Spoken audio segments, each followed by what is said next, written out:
Welcome back, footy fans, to another footy video with me, JD.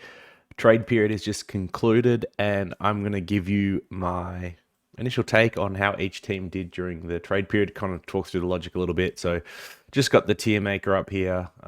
You got like the winners and losers, like the strong or obvious wins or losses. Then you got like neutral, which is where I think a lot of teams will end up, and then those that had, I think, small positive or negative gains as a result of the trade period. So. We will go through all of those, and to help me do that, I've been keeping track, I guess, of the trades through the trade period in the Discord over at FantasyTakeTV. So I'm going off this. I might have made mistakes along here that you might see and pick up as we kind of go through. So look, some of my ratings may change based on that, but I think I've got most of this right, unless there are other deals done that I didn't see or whatever it may be. But yeah, like let's start. We'll start with Adelaide Crows, and we'll kind of just go alphabetically. So you can see what they've done here. So Isaac Rankin in is the big one. For pick 5, like some small movements around with like other future picks. I think they end up netting 1/3, but they also lost Billy Frampton as well. I think like this is quite interesting. It's one of those ones which I actually find harder to rate just because uh, it could go either way. Like Rankin is a player where he's, absolute peak potential makes him, one of the better players in league, one of the best players in league. And the pairing with Rochelle is definitely very interesting for me. I think he like fits the list profile quite well for them and where they're rebuilding. Uh, like I guess they gave it like I think it was slightly less than pick 5 on points, but basically pick 5, is he worth that? I think like probably the pick 5 is actually where the top talent drops off. I mean, it'll be live pick 6 once Ashcroft has been bid on. So I think it's like okay. I'd have them either like neutral or like small win, like positive change. So we'll see where some of the other teams land, but that's kind of where I'm feeling it for now. Next up is Brisbane Lions, so a lot of action here, but I think obviously the important pieces were Dunkley and Gunston in. Uh, there wasn't a third player that I'm missing, right? I hope not. No, surely not. Um, but yeah, like both of these players in is a really big deal. Especially with Dan McStay going, like Gunston coming in. I think it's really good for them. The three talls in that forward line just wasn't working. So having Gunston come in and replace McStay, I think is a huge win. Like net positive for them. And then Dunkley addresses their biggest problem, which was that midfield just getting beaten around the ball a bit. So that bigger body, Dunkley coming in, real inside specialist is great. And then they were able to load up a lot of picks. And there was so many pick swaps and trades on. I might not even have all of these right for Ashcroft and Fletcher and be able to match the bids on those. And I imagine we see them using some of these future picks that they've acquired to trade into this year to help that out even more.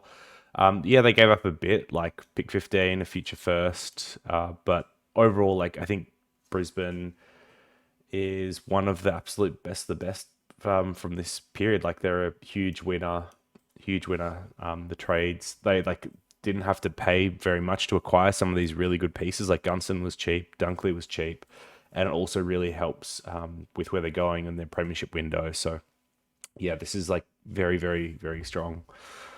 Next up is the Blues. So, like I think the crown piece of their trading was getting in Blake Acres for I think it was just like the future third. All the rest of this was like the Will Setterfield thing with Essendon, which is neither here nor there. It's just a like fringe piece that isn't going to get a game with them, just given the amount of big bodies they've got there with Hewitt and Cripps and stuff. So, yeah, like I really like the Blake Acres acquisition for them. So I guess like just based on that, I'd say it's positive, but it's a very small positive.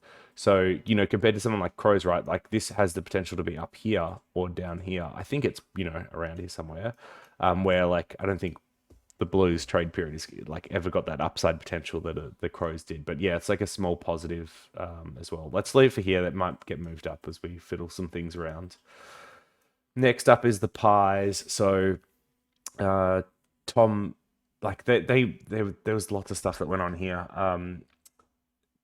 Like a lot of players got moved this year. I feels like more so than others, which was quite interesting. But yeah, like in pick 27, Titch, Bobby Hill, McStay, Frampton, and then wait, was it pick 27 they got for Ollie Henry in the end? I mean, I've got the pick 25, right? So maybe I've just written this down wrong. Anyway, regardless, like I think this is like a harder one to rate than some of the others. Like losing Brody Grundy is not good. I really rate Brody Grundy, but obviously they didn't need him at the back end of the year. Cameron took over fine. I don't think Cameron and Grundy can play like a ruck forward combo 1-2. So moving Grundy on and replacing him with someone like Dan McStay who can play forward, and then like fill in at that ruck role like as a specialist, I think like does make sense, and it helps to address like one of their biggest concerns, which is their forward line. Bobby Hill is like a cheap Ollie Henry replacement, seems fine. Titch to bolster their midfield seems good, especially with Adams being injury prone and like Pendlebury getting to the end of his career. Like I think this is a very strong move. Didn't have to pay much for him. And Billy Frampton, I don't mind as some defensive depth. So not only did like they get these things, but they didn't actually have to give up a ton to make that happen. So yeah, overall, I would rate this like positive. I think Collingwood did well. I kind of like the changes that they made in the end, despite losing Brody Grundy. I didn't think I would see myself looking at the Pies and going, you know what, not a bad trade period, given that you knew Brody Grundy was going out. I guess like the hard part is obviously they've got to pay some of his salary as well. So what both Treloar and Grundy they're paying for next year to be elsewhere. But I mean, what 1 point off a prelim. These seem to like suit their needs well. So yeah, like it was done cheaply. I like it. Essendon did a whole lot of not much. I mean, got rid of Aaron France, who wasn't getting games for us, but could play a role for Swans, the intercept defender. Will Setterfield comes in as a potential like big body mid, tall, 190 plus. Could play a role. I'd be surprised if he's in our team round one, but he could be, depending on injuries and preseason stuff. And then Sam Wiedemann, sounds like we're trying to do what we did with Peter Wright, which is take a former high talented pick that wasn't getting the opportunity to really. I mean, like Peter Wright probably wasn't getting opportunity. Sam Wiedemann's had shots and just hasn't been able to put it together. So look, like this is a whole bunch of nothing. All of this is nothing. So it's a very vanilla trade period. It's just neither here nor there. You're not getting like, I mean, what Sam Wiedemann becomes like a really good forward is your upside, which is what we saw with Peter Wright. It's just like unlikely. So yeah, this is a bit now. Freo, this is another one of the really difficult ones to rate. Lots of moving pieces, both in picks and in players, and they traded out another future second, but they haven't said whether it's the Dogs one or the comp pick they got from North. So it's one of these two that have gone out, and then they've traded out all of their picks for next year, which is wild. That's like a lot to give up, and I don't think they got that much. Like Luke Jackson is obviously good, and I guess like his age probably suits their timing for a premiership window better than it would at Melbourne, for example, which is in the window now. So, like, I think this is probably a good fit for them. It just feels like they gave up a lot, and they lost a lot of good players this year as well. So, like, Lobb was their leading goal kicker. I want to say he's also like their pinch hit in the ruck, which like Luke Jackson will replace, so that's fine. But like he won't replace his goals, I don't think. Blake Eggers is a big loss, even though they've got a lot of depth at wing. Like I'd still rather have kept him.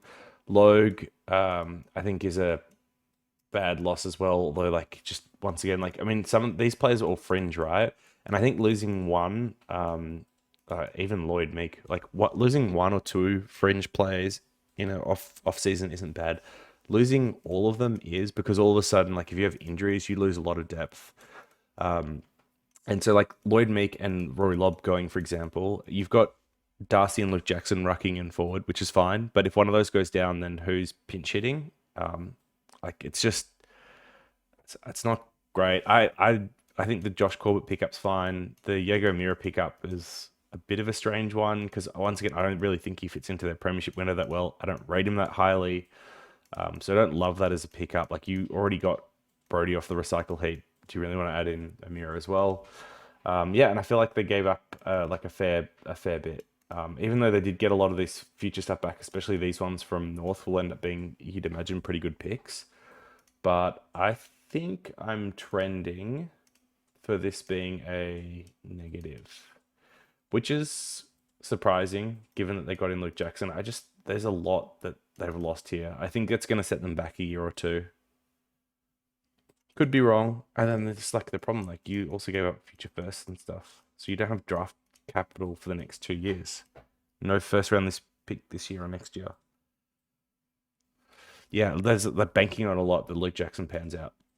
All right, next up is the Cats, and like everyone's mentioned it, but this is a huge win. The only discussion is like, did Brisbane or the Cats do better?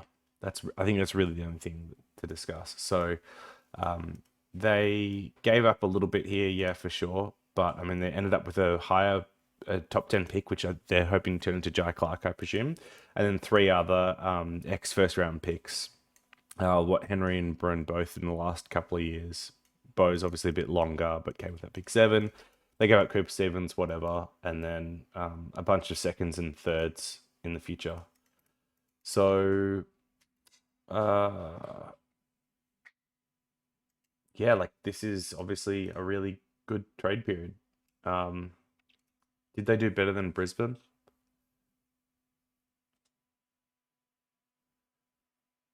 Probably, but they're both up there. The rich get richer with these two. All right, Gold Coast. Yeah, this is a disaster. This is a huge loss. Like they can just go straight to the bottom.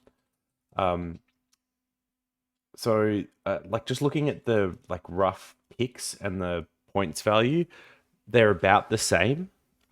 So like their kind of draft hand is about as good as what it was. They picked up Ben Long and Tom Berry, which are fringe players elsewhere, but they gave up Rankin, Bowes, and Corbett, who all 3 of these I rate more than probably either of those. I mean, maybe Long over Corbett, but like this is just it's so bad.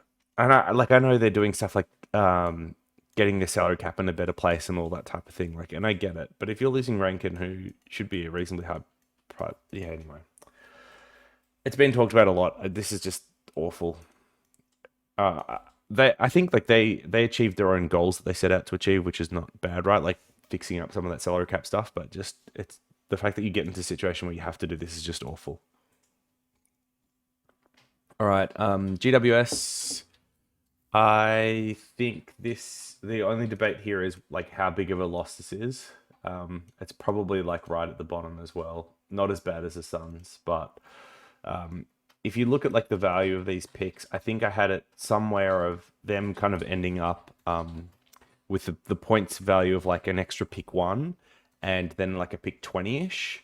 But you lost Taranto, Hopper, Brun, and Hill for that. So this is not good. This is really not good. Like they've lost a lot of top talent. They've got the depth to lose these mids, but it's just not great. Like Toby Bedford coming in for Hill is fine, but yeah, these 3 for what they got in return, that's not great. And once again, like apparently there's some money that was being offloaded with Hopper and stuff, which will help them in the future. But yeah, this is just not a good trade period, just in terms of like value on the pieces that were moved. Hawks.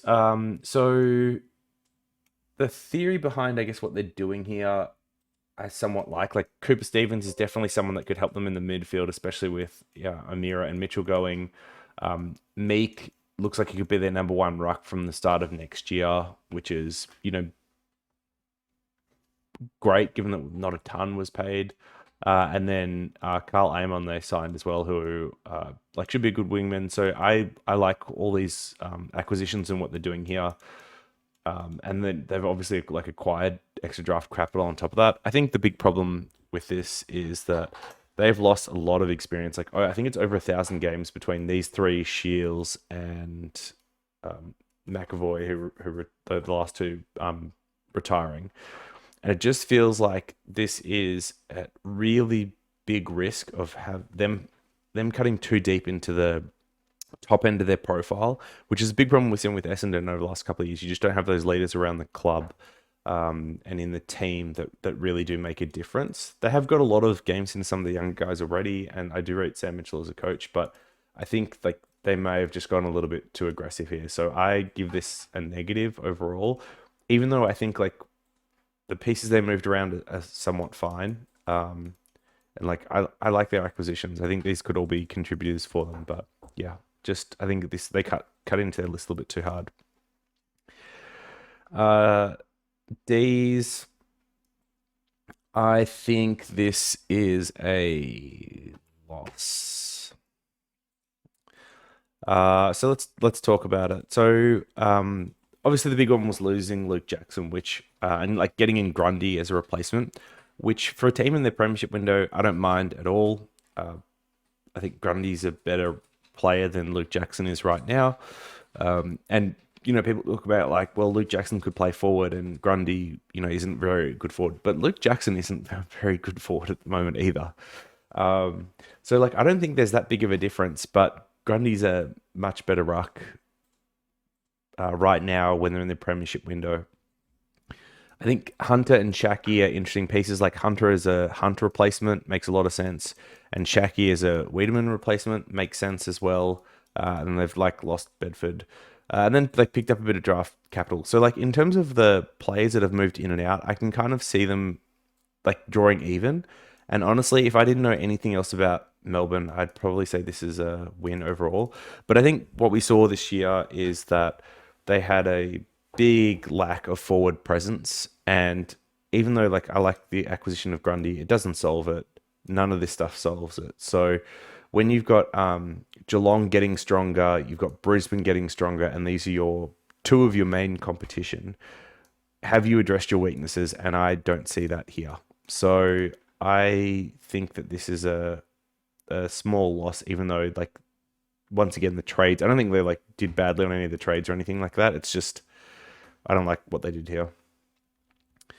North. So obviously one of the most talked about this period for a couple of reasons. Well, two big reasons really, which was that last year's first round pick, Corn Francis went, and then they traded this year's number one pick as well. So having two number one picks over 2 years and not having either of them is pretty wild, but makes a very interesting trade period. And then of course they also got picks from AFL comp picks for not being good, which they're able to trade for players, which made things interesting as well. So in like picks 2, 3, 40, 30, the future first from Port, Logue and Tucker, and then out 1, 2nd, 3rd, 4th, Horn Francis. I originally thought I was going to like grade this quite harshly, but the more I've thought about it, the more I actually like it. And I think this is positive trade period for the Roos. So like looking at points, did I do a points calculation on these guys? I think I did. What 2, 3, 4. Pick one. Oh, I actually haven't done it. That's all right. My bad. So, on points, I actually have a feeling that they came out like pretty reasonably even, maybe a bit behind. No, they should be ahead, shouldn't they? Really should have calculated the points here. But yeah, so like I think regardless, like with Horn Francis going, I don't think holding on to him was good. I definitely don't rate him as much, and we'll talk about it at Port now after what's happened this first year. I really like Logue and Tucker as acquisitions. I think they go both into North's best 22. I like Logue down defense with his athleticism. They really need defenders, so I think this is a great plug and play. And Tucker's got like experience and just like didn't get an opportunity at Freo, but should fit into North's best 22, I think as well. Picks 2 and 3 I like a lot this year's draft crop. If Cadman's going 1 for GWS, which by the way, this is the other thing I didn't like about GWS. Like yeah, they got pick 1, but using it on Cadman, which is just not good. Anyway, because you could have got him later. you should have been able to get him later. Maybe North wouldn't have let you, but yeah. So like Wardlaw, Sheasel, Sarders, like two of those three picks 2 and 3, I really rate. Rather than just having one of them at pick 1. So I like what they've done there, getting picks 2 and 3 this year. I like Logan Tucker as immediate additions. I don't mind getting rid of Horn Francis. And two or all of these were compo picks. So yeah, I think North actually did really well given the situation they were in. Port. So I originally thought I was going to mark this like pretty well. Just because like they went and got some of the targets they were aiming for. But the more I thought about it, the less sure I am. So I think in terms of the deals they dealt, like what they paid for Horn Francis, given he was number 1 pick last year, I think is pretty reasonable.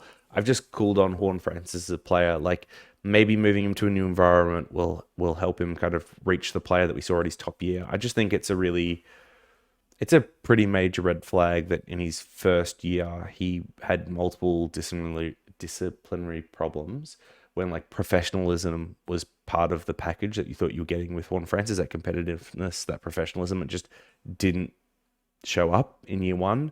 Didn't play as well as he did in his top aged year before he was drafted. So this is like pretty concerning. They're paying a lot. They've given him a 6-year contract or whatever. They lost Carl Amon, and then Rioli, I think they paid the like equivalent of early second, late first type thing for him, which I think was like well overs. Overall, I actually did not like this trade period very much for Port, so I would mark them down as well. It's interesting because like I think some of these could end up being quite fun. Like Luke Jackson could be good. Maybe they figure out their forward line the other way. Hawks. Maybe like the loss of experience isn't that bad for them. And yeah, Horn France could come good. So all of these could actually be much higher. I just, from what I see, I didn't love what happened. Richmond, yeah, this is a very good trade period. It's just a question of like, are they the top of here or are they bottom there? So getting Taranto and Hopper, they definitely need midfield help. And these are like two very high quality midfielders. I rate both of them well. And I think both of them will fit Richmond's system very well. Tackling, able to do the defensive stuff.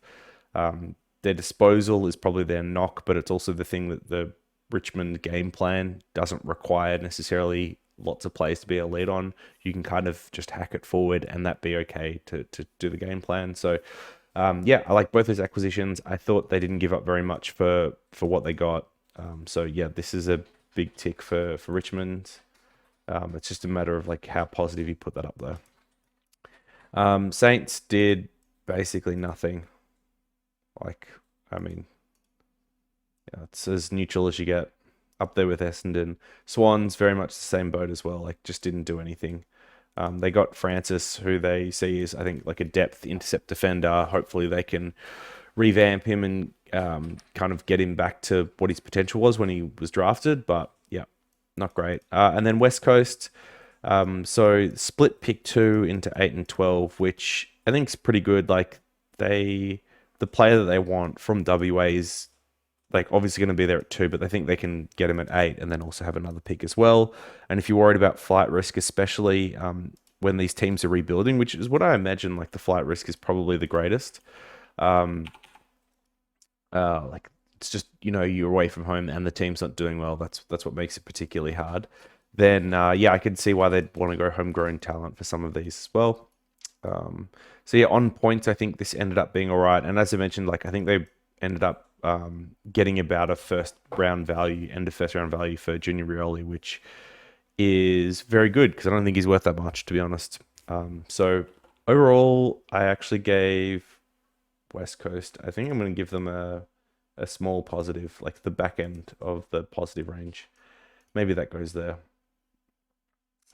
And then lastly, we've got the Dogs. So they lost Dunkley, which is huge. Then like Cordy, Hunter, and Shaki. I mean, Cordy and Shaki are depth that aren't really getting games. Hunter is depth / best 22. I think getting in Rory Lobb is huge for them, needing that extra forward and better pinch hitter than like Norton or someone like that. So I like Lobb as an acquisition. And then Liam Jones helps down defense. I think the one thing that's going to be tricky for them is how they navigate this with like Darcy and Ugelhagen. They've got now like a lot of tools, some developing, some not. So how they balance up both like winning with big pieces now, but then also developing those younger ones, I think is tough. On the Dunkley trade, like I think losing Dunkley's huge. I obviously really rate him. He won the best and fairest. They have a lot of other mids that can kind of take CBAs and play the role. So I don't think it's necessarily a huge loss in that regard.